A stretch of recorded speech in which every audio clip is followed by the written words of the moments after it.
But you've had multiple ideas. And there's another view, by the way, which is that you can only really have one great idea, right?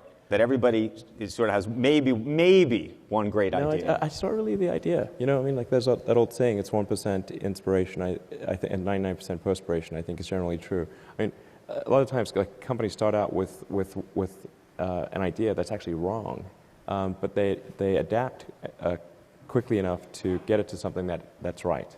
And I can say, like at the beginning of Tesla, we started out with we started the company with 2 false premises, like that would turn out to be like really dumb. One was that we'd be able to license the drivetrain technology from a company called AC Propulsion in Southern California, and that it would just work. That totally didn't work.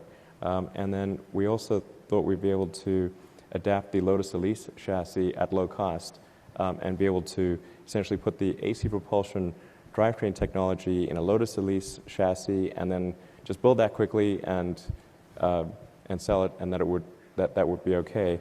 But like I said, the AC Propulsion technology did not lend itself to any kind of cost-effective, reliable car.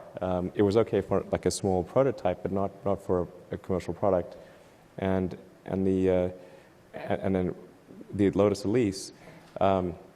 That ended up being worse than if we had designed a car from the beginning, because we ended up changing like 96% of the components in the car, and invalidating all of the crash results and all the safety stuff. The car ended up being 30% heavier, it had to be longer, and it ended up being like if you had a house in mind, and instead of actually building that house from scratch, you got some existing house, and ended up knocking everything except one wall in the basement out.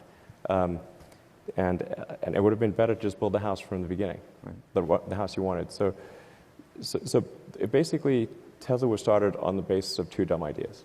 But we managed to, you know, it was a tough one to overcome those two issues, but we managed to get past them. That's, I think, the more important thing is, like, start somewhere and then, you know, really be prepared to question your assumptions, fix what you did wrong, and adapt to reality.